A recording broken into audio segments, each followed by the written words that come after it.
I think in Texas, advocates, when we started session and or were leading up to session, and at that point, the campaign had not yet signed on to work in Texas. We're a little bit cocky. We thought that we had this bill that was going to fly through. We worked with folks, including the chairman, on language and on looking at what would happen during session. And it didn't always work that way.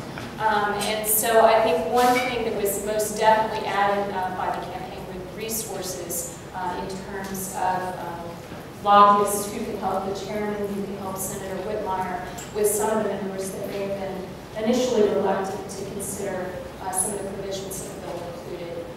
They were invaluable in that regard. Secondly, we had a wonderful campaign coordinator in Texas, John Hildreth, who was someone that... better make him stand up. Someone that Appleseed and other advocates in Texas knew and trusted. And he was able to, with advocates, didn't always agree. He was able to bring us together and find ways that we could collaborate, even if we didn't agree on every detail. So I think it was two things. I mean, adding resources that were invaluable in terms of getting the bill through to passage and helping the chairman and others with their vision of passing it, but also bringing together all of the groups that were so passionately interested in seeing reforms move forward. Yeah, I mean, I think I'd probably echo that. I've heard Marcia Edward, who's with our Gun Foundation, say, yes, I'll use the L word. In a positive way, we hired lobbyists.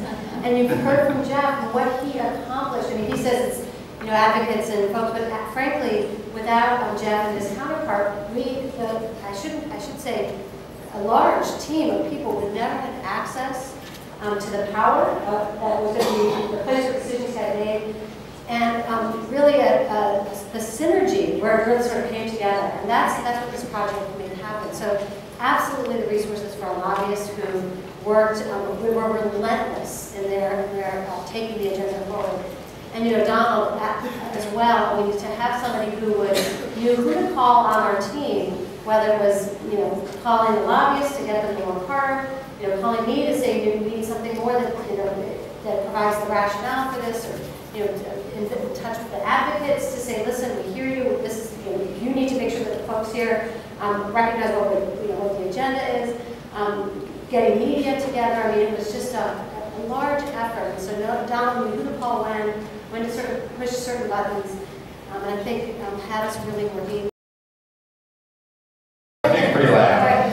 Can I just give just one third thing that Deborah didn't touch on, but for us I thought was really important, was this also provided resources to build a research-informed case for reform, which we did not really have in Ohio. We had all of this work that had been done, but it enabled us to not just identify data and research, not just assemble it and translate it, but really apply it in action-oriented agenda. That was critical.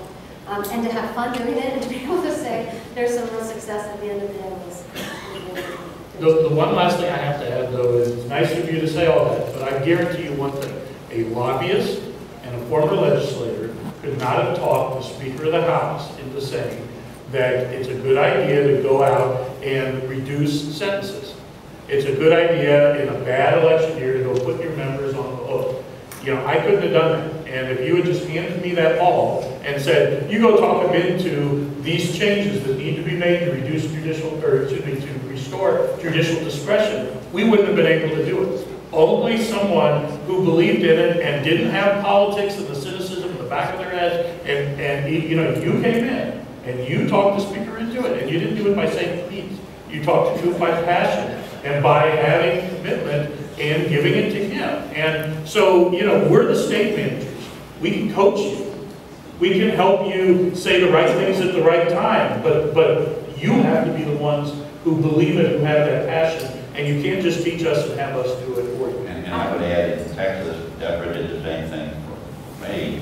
When I would call on her and say, Deborah, I need the cost information. I need the data that's specifically there that says that we can do these things for the cost that we're going to look at, because, I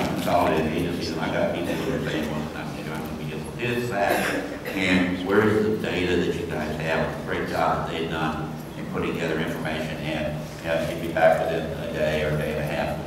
Really great things that they did. So I'm really proud of them. Chairman, with that, I think that's an excellent way to end the session, because it's you. It's you that are going to be that driving force behind these changes. Can we thank the panel? Thank you very much.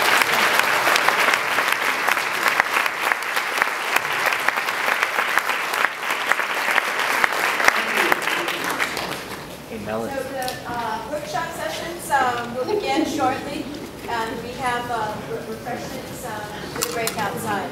So thank you all. So sorry. Way to go, man. How many